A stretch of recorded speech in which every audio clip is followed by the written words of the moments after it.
Hello and welcome to Missionary Mitchell Bible Study Monday. Thanks for being with me. And so yeah, it's not Monday. It's actually Tuesday. I just was not able to get this done this weekend, and I apologize for that. But for those of you that aren't eagerly waiting every week for it, it won't matter to you. So for those that have been eagerly waiting, I apologize. We are in Zephaniah chapter 2 as we continue this book of doom and gloom. We ended with this verse 15 of chapter 1. A day of wrath is that day, a day of trouble and distress, a day of destruction and desolation, a day of darkness and gloom, a day of clouds and thick darkness. And I mean, it ends really awfully. Like you get done with this one and you're like, man, I feel depressed now. But the hope is here. When we get into chapter 2, we start seeing a hope. Then there's a destruction-ish again, and we end with hope again in the end of the book. So Zephaniah chapter 2. Let's take a read. Gather yourselves together, yes, gather, O nations without shame. Before the decree takes effect, the day passes like the chaff. Before the burning anger of the Lord comes upon you, before the day of the Lord's anger comes upon you, seek the Lord, all you humbled of the earth, who have carried out his ordinances. Seek righteousness, seek humility. Perhaps you will be hidden in the day of the Lord's anger. For Gaza will be abandoned, and Ashkelon a desolation. Ashdod will be driven out at noon, and Ekron will be uprooted. Woe to the inhabitants of the seacoast, the nation of the Cherethites. The word of the Lord is against you, O Canaan, land of the Philistines, and I will destroy you, so that there will be no inhabitants. So the seacoast will be pastures, with caves for shepherds and folds for flocks.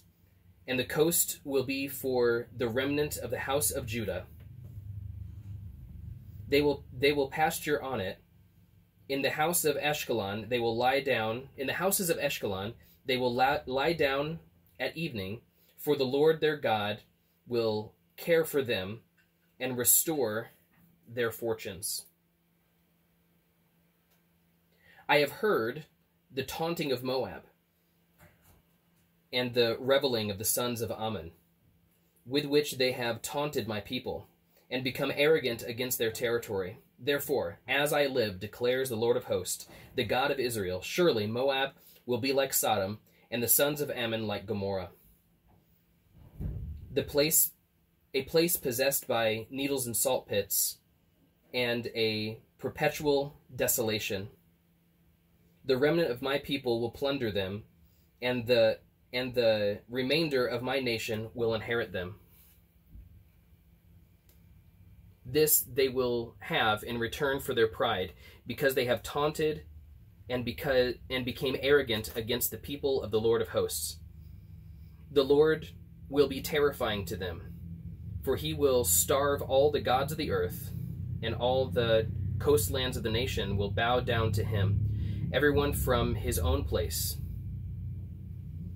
You also, O Ethiopians, will be slain by my sword, and he will stretch out his hand against the north and destroy Assyria, and he will make Nineveh a desolation,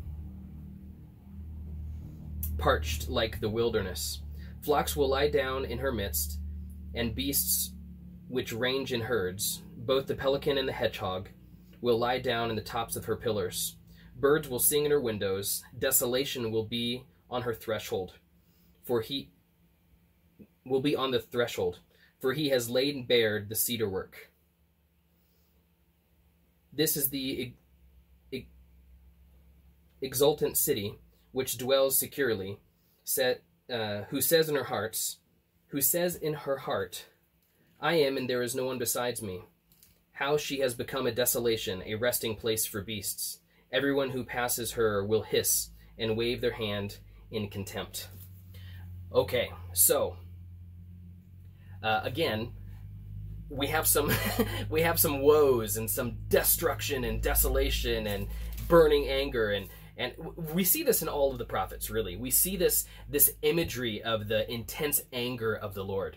And we have this problem in the church today, in the world today, really, that we look at what we will say the God of the New Testament as this peaceful, loving, there's no destruction, there's no sorrow, he just wants everyone to love each other. And we look at the God of the Old Testament and we say he's all about wrath and vengeance, and it's just not good.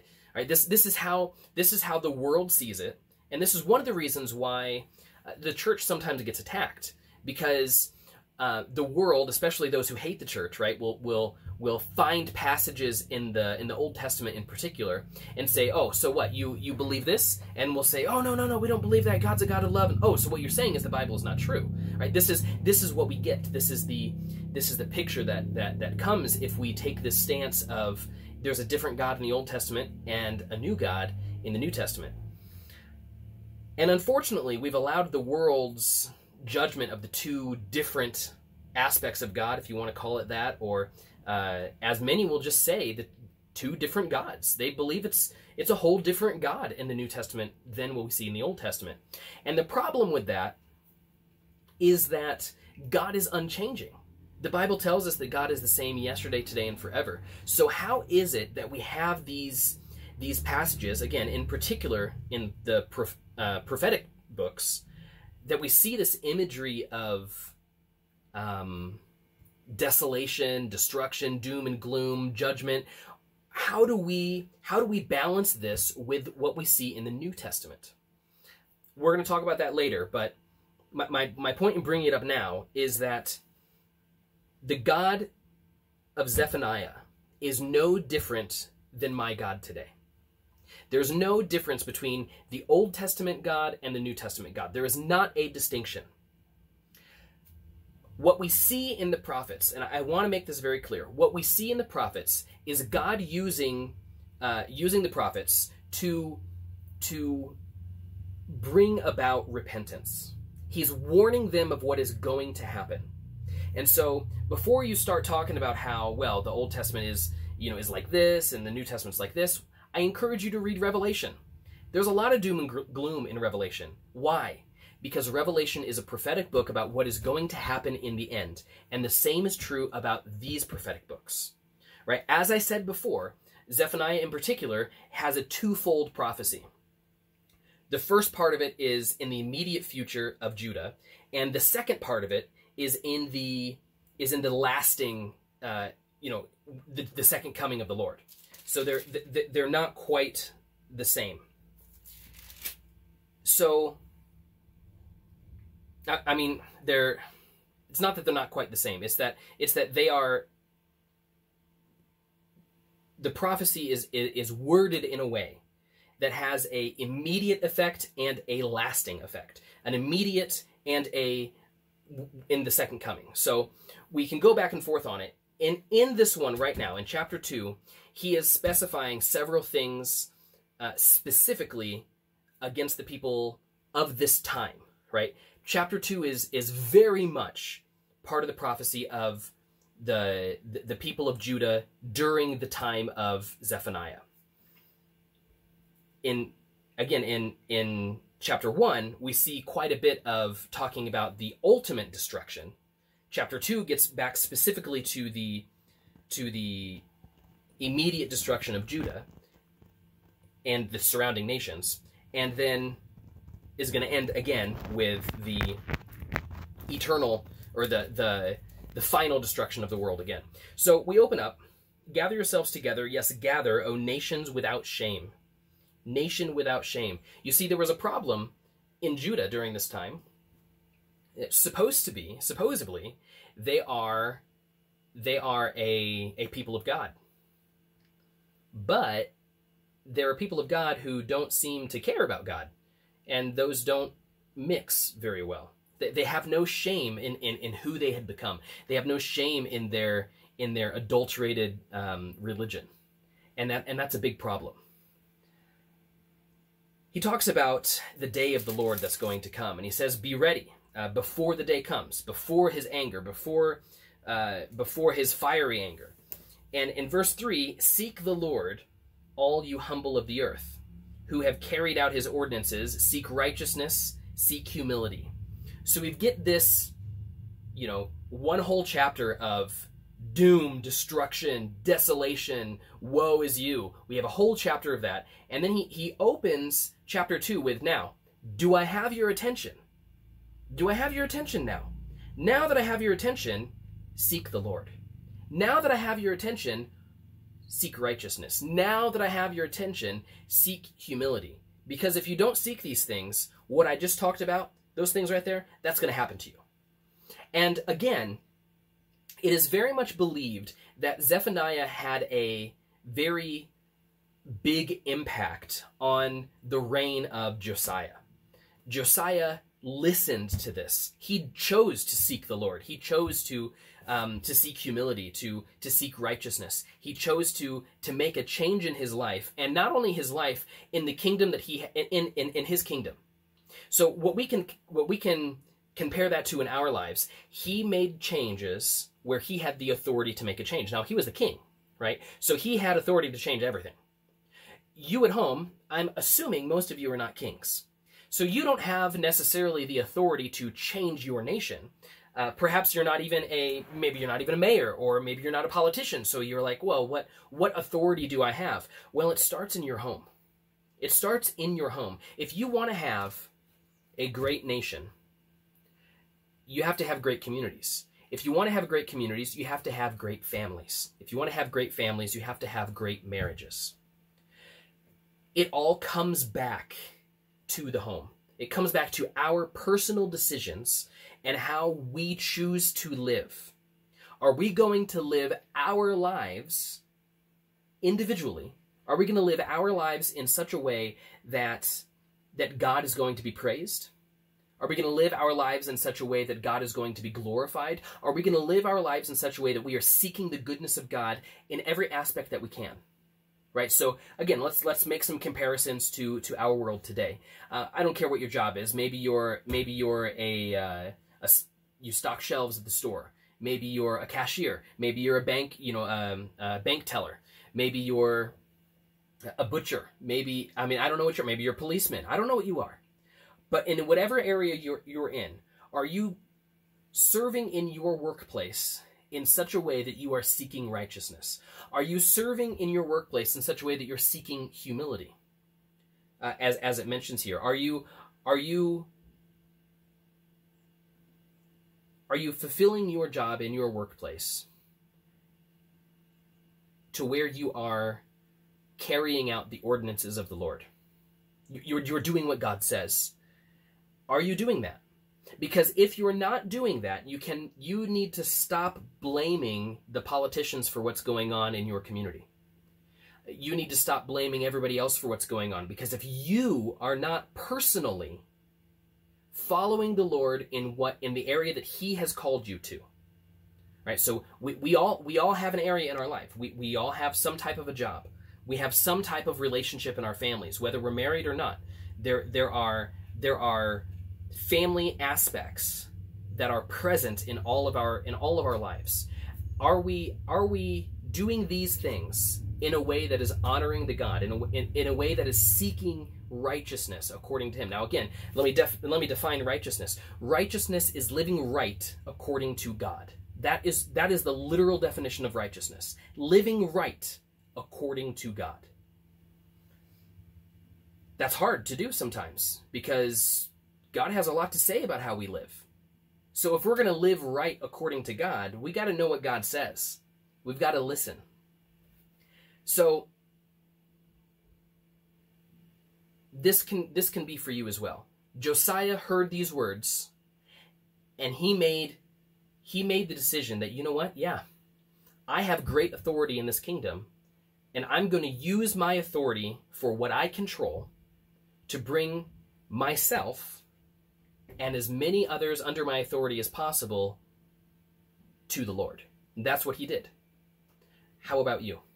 Are you going to live your life in such a way that your children are going to serve the Lord and live for the Lord? Are you going to live your life in such a way that your spouse, whether your husband or your wife, are going to serve the Lord? Are you going to live your life in such a way that your extended family sees what it means to serve the Lord? Your neighbors, your fellow churchmates, your workmates. Are you going to live your life in such a way that you're putting God first in all that you do? This is my question for you today. Now, I know you just thought we were done, but we're not. That was only verse 3. We have a few more verses to go.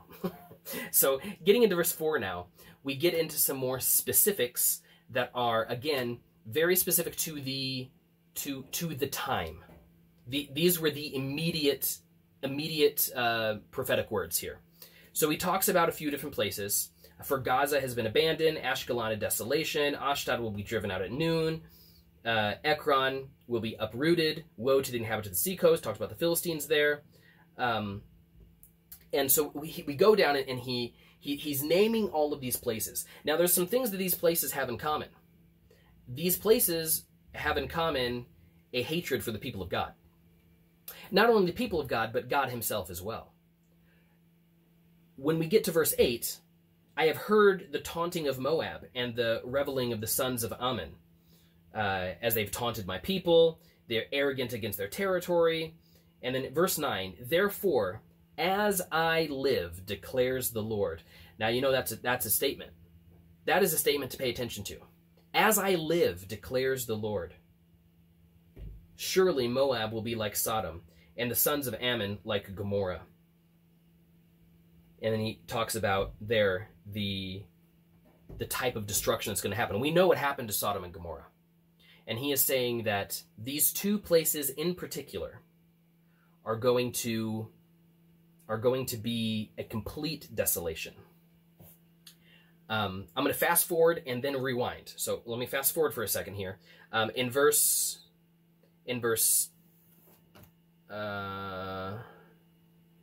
12, he includes Ethiopia and Assyria in this destruction. So we've got Gaza, we've got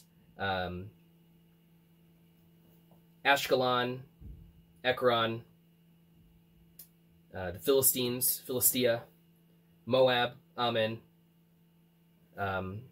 Ethiopia, and Assyria. So we've got all these places. And the interesting thing about this is that this is the immediate surrounding of Israel. I've got some maps here. I'm gonna try to take a good picture of these and put it up so you can see what I'm talking about. But when we look at the map, what we see here is that he is giving a warning and a condemnation to all the nations that surround Israel, to the north, to the south, to the east, and to the west. You know, in particular, we don't have to go point by point necessarily, but to the north we have Assyria. Assyria is in the north. To the south we have Ethiopia. Now, Ethiopia is very far south, right? Ethiopia is you got to go to the west first. You got to go down to Egypt and then south of Egypt, but it's still to the south. The Philistines are to the immediate west of Judah in particular, and then to the east we have Ammon and Edom, or I'm not Edom, Moab. Sorry. So we have these specific nations in particular that are named. We have a couple cities that are named, but what we see here is the destruction is coming north, south, east, and west. The destruction is coming all around Jerusalem, all around Israel. And why? Why is it? Now again, we see it right here. In verse 8, you have taunted my people and been arrogant against their territory. What we look back to Moab, and what we see with Moab in particular, is that Moab should have been good allies with Israel from the beginning. But from the very beginning, from the time when they come out of Egypt, the Moabites will not allow the Israelites to pass. Moses sends servants in, messengers in, and says, we want to pass through. We'll pay for the water. If we have to get water when we pass your territory, just let us go through. And they're like, no, you can't come in here. And then time and time again, the Moabites sided against Israel with their enemies, right? So Assyria is going to attack, and Moab joins the attack against Judah. We see this time and time again. Anytime Israel or Judah is at war with somebody, Moab is on the opposite side. And yet, these are their relatives, right? So Israel is the sons of Jacob, and Moab is the sons of Esau, his brother. But there's no love there. There's no love there. And we see this even with Jacob and Esau in particular, but it continues. And there's this hatred almost between them. And it talks about in verse 9 here, it says, "The remnant of my people will plunder them, and the remainder of my nation will inherit them." These are again strong words. God is giving a judgment and condemnation on these nations who have purposefully gone out of their way to hurt the people of God. When we move forward to Nineveh in particular, to Assyria, we know that Assyria, during this time, Assyria, right before this time, I should say, Assyria wiped out Israel to the north. They attacked again and again and again. So remember, I gave you the family tree of Josiah. Assyria came all the way down to Jerusalem, right? Sacked, I think, 54 cities of Judah, including the greatest city aside from Jerusalem, Lachish, and encamps outside the walls of Jerusalem under King Hezekiah. And eventually they leave because God saves them. But this is an enemy that has been actively trying to completely destroy the people of God. So there's a doom and desolation, the word that God chooses to use time and time again here, regarding Assyria. And as we go down, when we see what takes place in these places, it talks a lot about how these places are going to be both from in verses in the beginning here, start from verse 4 to 7. It talks about how these places are going to be pasture lands now. That there's not even going to be a city there anymore. It's going to be a place for flocks. And in Assyria's case, it's going to be a place for wild animals. And this truly did happen. This happened. There's not a city there anymore. It's not like Jerusalem, right? That after how many thousands of years, Jerusalem is still there, built on top of the ruins, right? It was completely destroyed by Nebuchadnezzar, then it was completely destroyed again by Titus, and each time it was utterly destroyed, it's been rebuilt again, and rebuilt again, and rebuilt again. And so we still have that city. Nineveh is not a city anymore. It's just not a city. It's gone. And we see this again and again regarding these places that are actively pursuing destruction of God's people. So what does this mean for us today? What does this mean for us today? What he says here, verse 10, let me read this to you. "This they will have in return for their pride, because they have taunted and become arrogant against the people of the Lord of hosts." This is a destruction spoken to them because of their attitude towards the people of God. How about us today? Is this a promise that is only for the Jews? Is this a promise that is specifically territory related? I'm going to say no, and this is why I'm going to say no. Again, it was true to them territorially, right? These territories mentioned were specifically destroyed for a specific reason. But I believe that this promise goes further than this. I believe this promise goes, as in verse 10, because those who have been arrogant and prideful against the people of God. We are the people of God. And just as we've seen in the past, what God has done with the enemies of Israel, God's people of the Old Testament, just as what we have seen God do there, God is going to do for his people today as well. Now, his people today are not only Jews, right? His people today are Christians. No matter what nationality they come from, God's people are those who choose to believe and serve his son, Jesus. That is who God's people are. You are God's people not because you are from a Christian family.